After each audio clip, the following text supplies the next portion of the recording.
end of this is 21 minutes. Okay. And we're both responsible for keeping an eye on it Okay. to make sure it's still recording. You got it. Copy. What's up, man? What's up, buddy? What kind of questions did you want to ask me? Oh, so I have this list of get-to-know you questions that are in my phone that I Those are think... so much fun.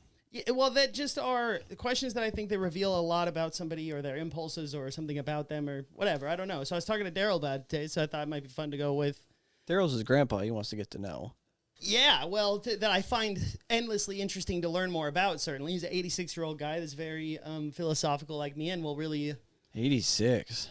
Yeah, and with That's a it, long time. Fascinating. Wow, he's been through some stuff. I actually mentioned you today because the reason that we talked about. Okay, no more interrupting. You've reached your quota. No.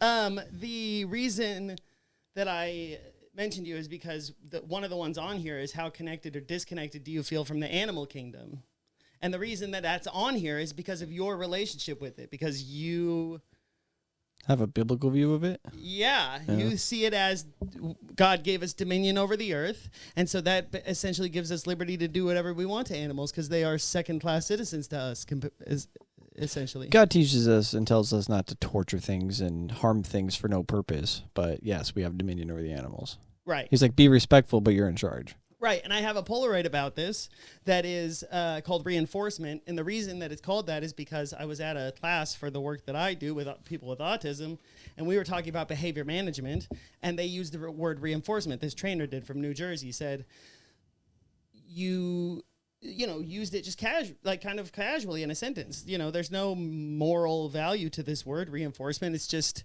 when somebody engages in a certain behavior and you want them to do that again, then you do something that reinforces that, and vice versa if you don't, and then I was at maybe a week or two after that, and by the way, somebody had raised issue with the use of this word, which I found really interesting. They didn't like it, I think, because it has the word force in it, and they just kind of were sensitive to it or whatever. It was just an interesting moment that we had in this class. Then fast forward like a week or two, and I'm at Wildlife Safari, the place in Winston, with the all these crazy animals everywhere. And we did this extra little elephant experience that day, and the trainers used the same word. They were describing what they do with the elephants and how they train them and reinforce them.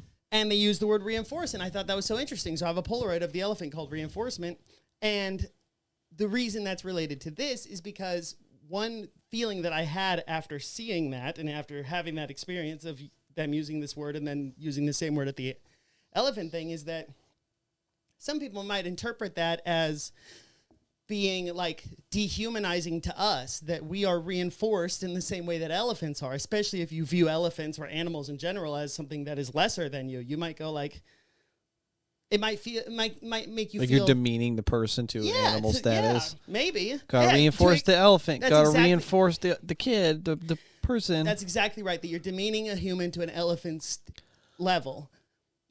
Really quick, my Aunt Cindy, who works with dogs a lot, I was at lunch with her like many years ago, and I was explaining to her what I do for work and kind of how I use these kind of tools for behavior. This is early into my career at this point.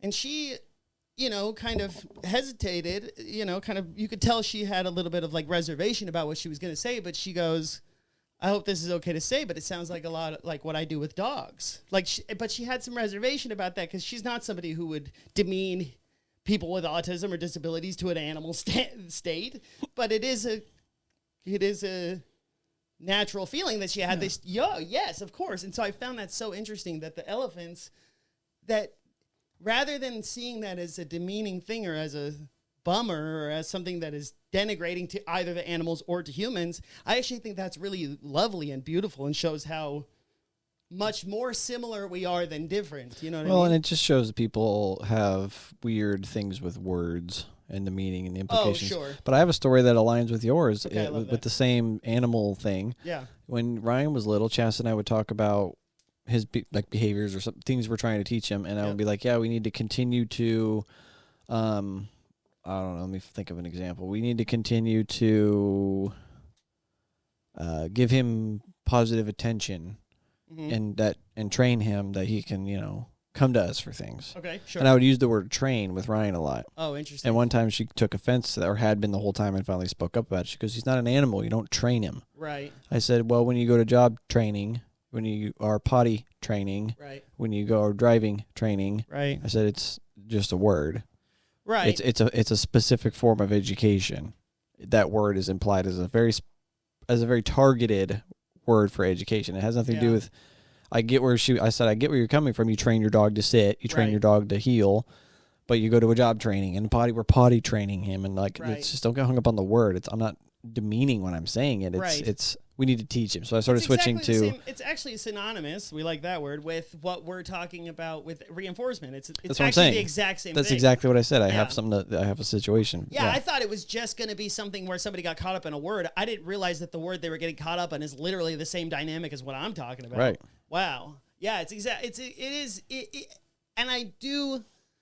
Train, I think I could see more of an argument with not liking it, although I definitely see your point, and I would probably come down on your side of that, of like, that it is just a word, and as long as you believe the person has pure intentions and isn't just trying to make the person, obedient, and that's it, at all costs, that can get dangerous, or, literally, or, just in your own mind, it can just be like a power trip, you don't want that as a parent or whatever. But it is but I do understand that it is what you're talking about. It's exactly right. That, it's just a word. And if you assume that the person who's using it has good intent, or if you believe them when they say they do, that it's just a word that they use to explain this kind of mode of I even called it training, but this mode of education or modifying behavior or guiding or whatever. It's all the same thing. Consistency. I was using it in the term of consistency. Yeah. We need to be consistent, then that will train him. Right. And she was like, he's not a dog. Yeah, see, it also reinforces him, by the way. It is the same word. It's the same exact dynamic. Yeah, that's fascinating. Yeah. So that's what made me think of the get to know you questions, by the way. So that's why I mentioned you, because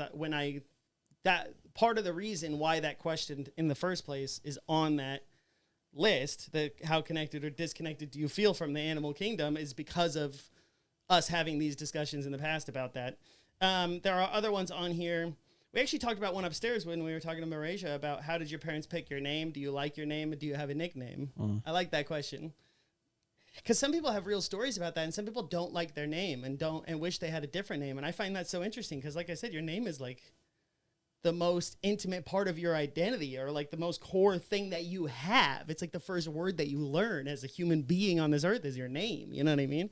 And so that one's on there. What is your favorite fast food, and what is your go-to order? I like hearing that. And hearing, specifically. Yeah, I like hearing the stories about that, about, what people grew up getting. A lot of people will say like stuff from their childhood or whatever. Do you believe people can change? That's a pretty general one. Like, that's not as specific as some of the other ones, but I really like that question. Do you believe people can change? Some people just think not at all, and some people feel like they change every day. You know what I mean? What do most people get wrong about you? I like that question. Your last name? Gotti. Yeah, I just had somebody do that the other day. I don't think I was with you, but somebody just did that the other day. That comes up like every week. If you could say, this is the most recent one I put on there. If you could say one thing to your dad, would it be thank you or fuck you? It could be both, but explain one at a time. I like that question. That's fascinating. They range in terms of like levels of vulnerability that it would take to share. Some of them are just philosophical, interesting questions, and other ones are like really asking people to really share something. How much financial fear do you walk around with day to day now and as a kid?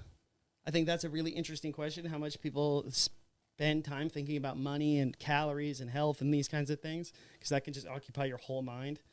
What kind of music did you grow up listening to? Do you tend to get along better with the higher ups or the people in the mud? I like that question. Everybody, I think the problem with that one is that I haven't really asked anybody that, because these are just questions that I have listed. But I think the problem with that one is that I don't think anybody would actually actively say that they get better with higher ups than the people in the mud. Are we going to answer any of these questions? Well, I was just reading them off, and you could certainly pick one if one stands out to you. Well, no, I want you to pick one out and ask. Oh, you want me to? Yeah. Well, I like the fast food one. Let's start with that. What's your favorite fast food, and what is your go-to order? What's your favorite spot? Like, if you had one fast food meal, if that was the only one you could have the rest of your life, maybe. Every time you wanted to get fast food, it had to be this. What would your order be? McDonald's. Okay. And what would you get? Double quarter pounder with cheese, add bacon, no pickle, and a large, and then I would do a Big Mac with no pickle. A large meal. And what would the drink be? Sweet tea. Okay. Let me see. So bacon double quarter pounder with cheese No pickle. with no pickles. A Big Mac, no pickle. Yeah, large fries, and then a Big Mac, no pickle, and a sweet tea. Yeah, and I always start with the fries. Okay. Yeah. See, this is where. Okay, this is the kind of shit I love talking about. Always start with the fries. Because why? Because they're better fresh. Yeah, they go bad quicker. Yeah. Quote unquote. And then the quarter pounder because it's more. Oh, okay. And it's then, hardier. Yeah. Okay. And then the Big Mac is just kind of filling whatever's left. It's just like. And I don't drink anything until I'm finished eating. Really, all of it? Really? Are you always like unless that with I'm every like, meal? Yeah, unless I'm like gagging and need to swallow something. But yeah, I always have a drink, but I never drink until I'm done eating. Wow, really? Have you always been like that? The last 4 or 5 years, yeah. Do you remember a time when that changed? Or what? About 4 or 5 years ago, yeah. No, but I mean, do you remember like what was happening at the, like what did it? Just the realization that I was still hungry after meals, and it's because liquid was filling me. That's why you see me drink a bunch of drinks right after dinner. And so I'm like, I'm thirsty now. Right. Now I know that I'm full. I can drink instead of filling up on water. Oh, so that's what. That's why is because you don't want to fill up on the drink, and so you want to make sure you get all that. Why do you food think in. I can eat a pizza and a half? Yeah, because you don't drink anything because you're dehydrated. Body's craving whatever I give it. That's Grease so is a funny. liquid. Dude, oh, that's so funny. Why do you think I can eat a pizza and a half? Because you're dehydrated. It's hilarious. I have a question for you now. Okay. If you could swap lives with someone for a day, who would it be and That's why? such a good question. I have so many answers. I have so many people whose You're one. yeah. One person. Okay, I'd have to. Yeah, I'll think about it, but let me work this out for a minute because that is the hardest part for me is going to be picking just one because I constantly see people every day that I go. I wonder what being them is like. No, not wonder. If you No, I could know. swap, But that's what yeah. this would. That's what would make me. That's what I would. That's what would drive my decision is the curiosity about what it would be like, which is obvious. I mean, that's not. I'm not breaking any new ground here. Man, that's such a good question. A few moments later. Man, do you think like a celebrity? Is that the first person you think of? Because I don't know that my ultimate answer would be would be like a famous person. Who would it be? If you could be anybody for a day. That's so hard because it's harder to think of who I wouldn't want to be. I mean, it's easier to think of who I wouldn't want to be. Yeah. You know what I mean? Like, think about that while I'm thinking about mine. Who would you not want to trade places with? Who would you definitely not want to try out that experience for a day? Joe Biden. You wouldn't even want to be. You wouldn't even be curious what that's like. Well, if I was him, I could kill myself. Okay, all right. Jesus Christ. Do the world a favor! Move your issues off the road! Ooh. Go ahead. What do you got? Ooh. So there's two. I want to just read them both to you. There's what? If your life had a theme song, what would it be and why? And if your brain were a website, what would be the most visited page? I don't understand what does that question mean to you? Like The website? yeah, what is that? Think of a What website. would determine what the most visited like if, Say a website. like what do I spend the most time thinking about? Say a website. Any website? Just yeah. Spit something out. YouTube. YouTube. Okay. What part of YouTube are you spending the most time on? Shorts, long form. Oh, comedy podcasts. There you probably. go. Okay. That's the answer. Oh, okay. Sure. Okay. Ooh, what's okay. something most people love that you secretly hate? Ooh. Do you have one that comes to mind immediately? That seems like a question. Sin. Okay. That's the corniest, most giving yourself so much credit and what's everybody something else that hate. most people love that you secretly hate? Well, just that you don't. Oh, That's overrated to you. success. Success? Wow. Honestly, the first one that came to mind was cottage cheese. That was the first Most thing. people love cottage cheese. Yeah. Like I think Way like more people- collectively, like what do most people love and that you secretly hate. Yeah, I don't secretly hate anything. I'm pretty open about things that I don't like. It's like This technically says dislike. oh, but I that you wanna know secretly hate. dislike. Yeah, you're trying to be dramatize it or whatever. Like a Ooh, if emotions were colors, what shade would you be feeling most often? Ooh, I don't know. Something nice though. I'm usually pretty I think- positive. I think blue. I thought like that a too, dark but blue blue. is like a sad. Like you think of blue as being sad. Yeah, but it's also the sky and water and like pretty water. Some water's clear as hell, but Yeah. do you know that water is all the same color? It's just reflective. That can't be true. It's whatever That literally can't be true. chemicals or toxins or Oh, okay. growth or algae that reflects light differently, and so the water will change color based on the environment around it. But water, if you take water and purify it, it's all the same color. If you take Wow. all of the elements out that can affect the color, it's all the same color. It's just what's in the water that changes the color of it and what's around it if we reflect it. Wow. That reminds me of something Daryl said to me today that I thought was so interesting. He said that there's something in Zen where people, there's like a sentiment or an expression or something to the effect of you never step in the same river twice. Essentially, because water is always flowing and kind of replacing itself and it's always moving. So even if you step in that same place, it's a different body of water. And I just thought of that as so... it's a very simple thing, and I'm sure many people have heard it a billion times. I've but said it a few times, yeah. Yeah, Like that water I just touched, I'll never touch again. Well, I thought that it's an interesting metaphor. Obviously, for the river, that's just like whatever. Like, okay, sure. But it's just, I thought that was interesting that things are always moving forward, that nothing's ever quite... I could make the exact opposite argument that everything's the same all the time. You know what I mean? It's just interesting things. But that just made me think of that when you said the... What's the first thing that pops into your mind when I say that you can't undo it or you can't fix it? What do you mean? If you do something that cannot be restored. Mm. I'll give you an example because Okay. I used it earlier. Dumping water out of a bottle onto the ground. You'll never be able to put that water back in the bottle. Right. Not that water, right. Right. That Yeah. water will never be restored honestly, into the the first bottle. thing I thought of, like not being able to undo, is like when you say something, like when people say something that's hurtful. That's really the first. Yeah. Like- I meant something more physical. though. Yeah, I realize that now. Like a bra. Things that you can't undo. So dumb. Something physical. Something that can't be undone. Yeah. Kill somebody. Yeah. Yeah, fire a gun. I mean, that's certainly an example. The bullet's not coming back. You go find it and reload it, though. It's possible to do. You could. It's not possible to re-alive somebody, and it's not possible to unalive put water spilled on a sidewalk back in the bottle. It's not possible. A bullet you can technically, if the odds are correct, go if find this is it. important for you to That's win, what I'm saying. then Something that I can see it. cannot, like, Okay. we cannot have an argument for it to be done again. Okay.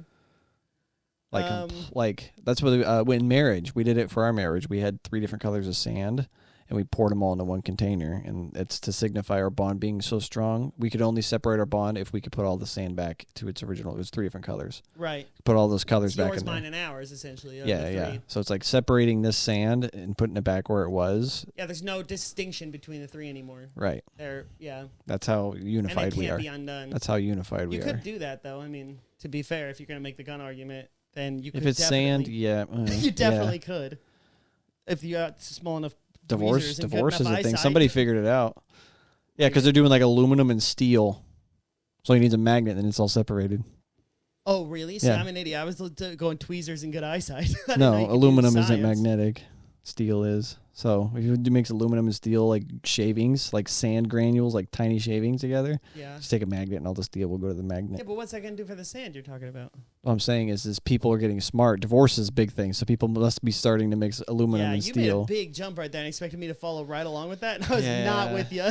I get it Yeah. now, but that was like I was lost there for a minute out in the ocean. What's what's your answer then What's that? for the something that can't be undone? Oh, I don't know. I didn't know it was this important. I stopped thinking about it. You then, never, man. yeah, you I was never. just kind of following along with the conversation or trying to. I still haven't answered any of your questions actually.